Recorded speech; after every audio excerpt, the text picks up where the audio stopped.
Dear viewers, Assalamu alaikum. Today's lecture is on the chapter The Way It Was and Is, written by Bill Cosby. The chapter actually deals with a theme. There is a main theme in the chapter, and that is generation gap. It is a major problem in the present day world that parents' choices and likes, dislikes do not match with the choices, likes, and dislikes of their children.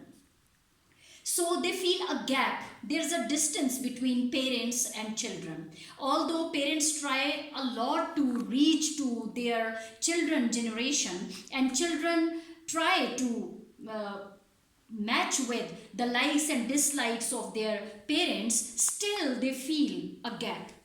Their parents never sound hip to them, and they are never sound hip to their parents. But the writer means to say that generation gap is not a big problem. What is generation gap? He says that generation gap is psychological and emotional gap between the parents and children. Parents evaluate their children by comparing their age with that of their own. While children think that their parents are unreasonable and orthodox, when parents impose their likes, their choices on the children, children think that their parents are unreasonable, they are not able to think properly or according to the fast-paced modern world. Therefore, both parents and children prefer their own likes and dislikes and behave their own particular ways. The kids don't consider their parents hip, up to date. They say that our parents have old conservative thinking. They are not up to date, and they are not considered hip by their own parents. This is the difference. Their choices and temperament do not match with each other. This is the age difference. But more than age difference, this is a psychological and emotional gap.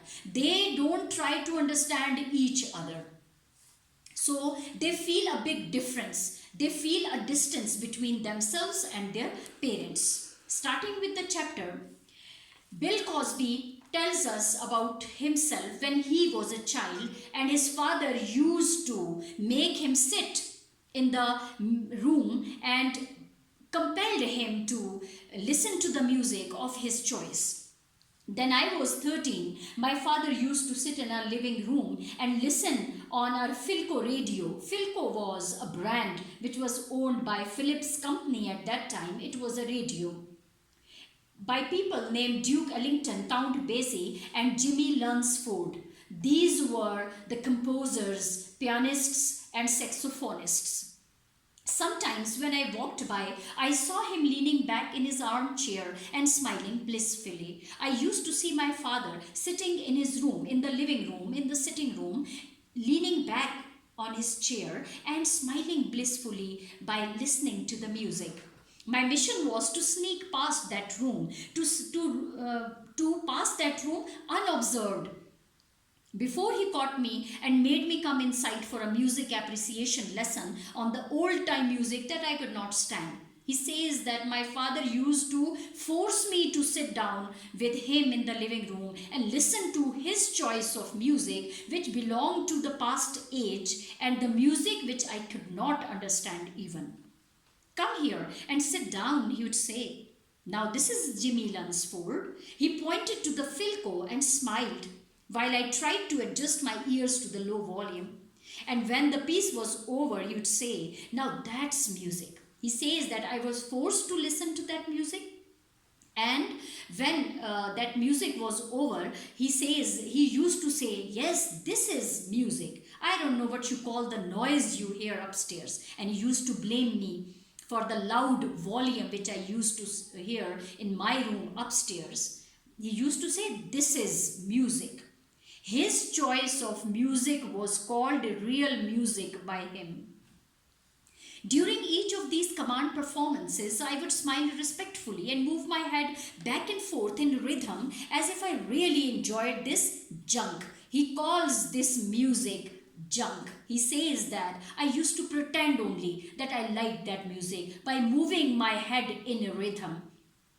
And after my own performance was over, I had to act throughout. I would pat my father on the knee, say, "Thank you, Dad," and tell him I had something important to do. I used to pat my father's knee and thanked him for making me listen to such an important piece, such a good piece of music. And then I used to say that I had something very important to do, so I had to leave. And then I would go upstairs and wonder how I could negotiate these walks past the living room and out of the house without having my father use his Filco to damage my brain. I used to think of different plans. I used to make plans. How should I go out of the room but without having passed that living room where my father used to sit and listen to that old music? But it would also have let a, and even he says, I considered putting a ladder against my window, but it also would have let the burglar in. He says that sometimes I thought a plan to directly land into the street through my window. I should put a ladder in with my window and should land into the street through it. But he says that this was not a successful plan because it may let the burglar, it may let the thief in the room. Had a burglar made it into my room, he would have had a wonderful time hearing Sonny Rollins, John Coltrane, Dizzy Gillespie, Miles Davis, Thelonious Monk, Bud Powell, and Philly Joe Jones. He used to name. He names here modern singers. He says if burglar somehow gets into my room, he would enjoy listening to the modern singers. But he would have been able to hear them right through any ski mask. But he has to wear a ski mask, a mask which covers whole head and face with holes for the eyes, nose and lips. Because I always played that music at top volume. The greatest advantage of top volume was that I couldn't hear the grown-ups when they came to tell me to turn that noise down. But the biggest advantage of this top volume of the music is that I avoided the ancient paternal advice of my parents to turn this noise down.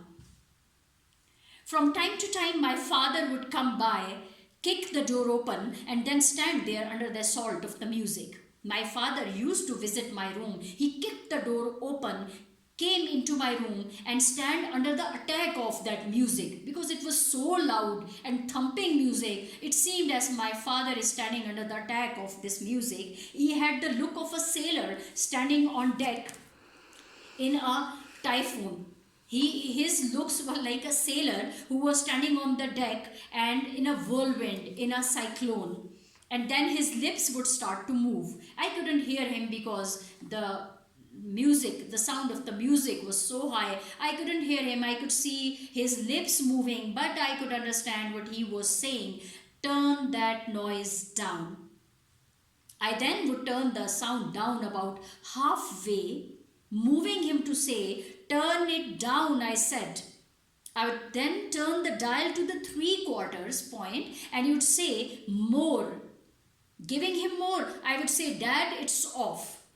Now he says that although according to his advice, I was turning down that noise, that volume, but he was not satisfied with it and advising me to turn down more and more. I finally switched it off and saying that it's off now. But my dad said that this is what I want. So music has changed so drastically since the days when I first heard the wonders of John Coltrane and Bud Powell. He says that there has been drastic changes, there has been rapid changes in the music system. And today a guitar is a major appliance whose volume guarantees that the teenager playing it will never be aware of the World War III. Now guitar is the major appliance these days and the teenagers love to play guitar in such a top volume that they will never be aware of the World War III even. This teenager will merely see the explosions. When they will see the bomb explosions and they will just think that they are a part of publicity campaign for a new English group called Armageddon. He says that when they will see these bomb explosions, they will merely take it as they will say that it's a publicity campaign of the new English group Armageddon. They are doing fireworks in order to publicize their new group, in order to introduce their new group. I know I don't sound hip talking like this, but no matter how he talks, a father cannot sound hip to his children. He says that whatever ones do, but whatever one does, according to the choice, although he comes to the choice of likes of his own children, still he is a father. He can never sound hip to his children. He can give high fives until his palm bleeds. He can become very frank with his children. He can give them high fives. He can say chili down so much that he sounds like a short order cook. He may fulfill the demands and desires of his children like a short order cook who quickly prepares, who prepares the food, quick, quick cooked food like which can be prepared quickly. But the father will still be a man who lost all his hipness at the age of 23. The day he started paying rent, he says that although father comes at the level of his children, he fulfills desires, demands of his children. He can become very frank with his children. Still, he is a father. He has become a responsible man. Although he comes at the level of his children, but he is not a child now. He is no more a child. He has become over 23. He has become a responsible man now. He has got up so many responsibilities of his home and his children. So that the day when he started paying rent, he has taken up the responsibility of his home, his households and his children. Anything that you like cannot possibly be something your kids like too. So it can't possibly be hip.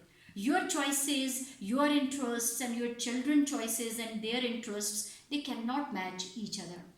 You know what would be the end of rock music? If enough parents suddenly started to like it, he says that parents must have their own choice because they have become sensible now. They have become reasonable now. The day when they have become responsible, they have got family now. They are sensible people.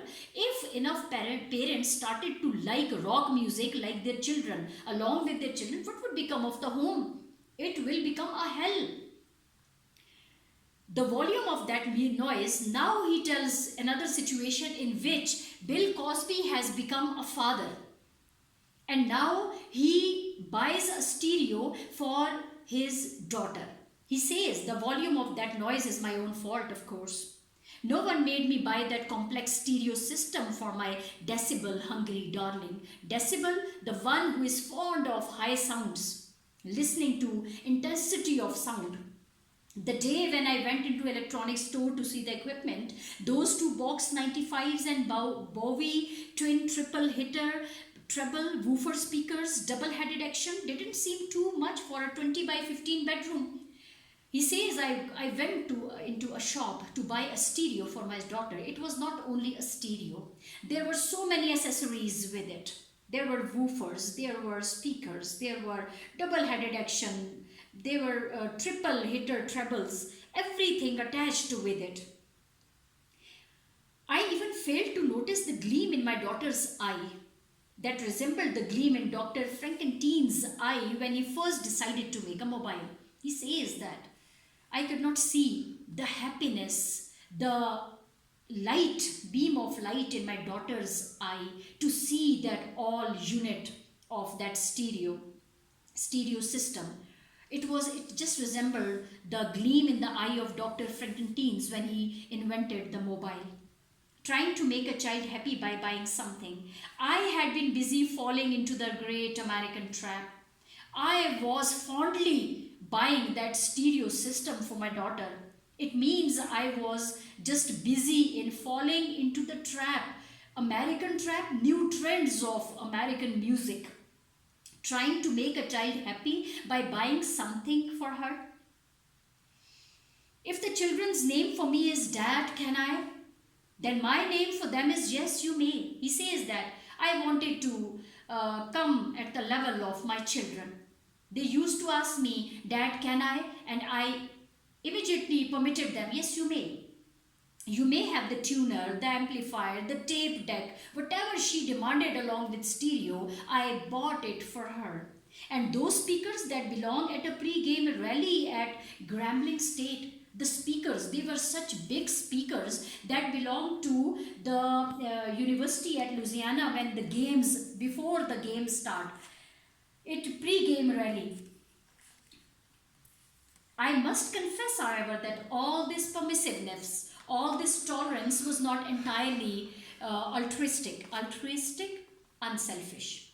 I had my own purpose in buying that stereo. And what was that? I figured that whenever she wasn't home, I could rent her room as a recording studio. He says that when she wasn't at home, I can at least use this stereo for recording purpose. So I bought that stereo system, and so I bought the stereo. The price was surrealistic, it was very expensive. But what I got for my money was more than just equipment that belonged in Yankee Stadium. This all stereo system was not suitable for home, it was suitable for a big stadium. I got a smile that said that I was the greatest father in the world. When I brought the equipment home, I simply opened the instruction book, which was slightly shorter than Pride and Prejudice. Pride and Prejudice is a novel written by Jane Austen. It was such a thick book. So he resembles this book with Pride and Prejudice. And flipped past the Chinese, Italian, French, and Turkish because the instructions were given in different languages. And until I got to the English, which had been written by a foreigner. Only 2 hours later, the unit was assembled and I was issuing a wise paternal advice, although I bought everything for my daughter. According to her like, according to her choice, according to her interest, I bought everything that was suitable for the big stadiums. But I bought it for my home, just to fulfill my daughter's desire. But at the end, when the whole unit was assembled and set in the room, I was naturally issuing that paternal, fatherly advice. Now the thing to know is, you need not turn this unit up so loud. You are not going to listen to music loudly. Leave the volume control on 2.5 and your ears will adjust to every little nuance, to every little difference. You can hear to this music. You can listen to their music even at the low volume.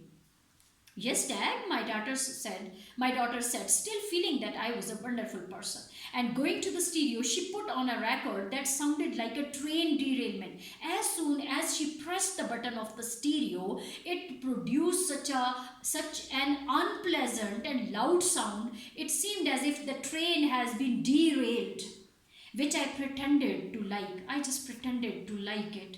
I was trying to reach out to her generation. The basic purpose was to finish this generation gap between me and my daughter. To understand that there might be more to music than just melody, harmony, and rhythm. What I like in music was melody. What I like in music was harmony. What I like in music was a rhythm. Soft music with rhythmic sound. But at that time, I made myself understand that there might be other things in music to like than this melody, harmony, and rhythm. Doesn't matter. Then I went downstairs. A few minutes later, the doorbell rang. The first good music I had heard all day. He says that doorbell, it seemed very soft to me. It soothed my ears. I believe I heard one of them say that I was the greatest father since Abraham. He says that my daughter has immediately invited her friends. And when they were going upstairs, I heard one of her friends saying that I was the greatest father after Abraham. And then when they went upstairs, I sat down for lunch with my wife in the dining room, which is just beneath my daughter's bedroom. Moments later, things began to move that ordinarily had no locomotion.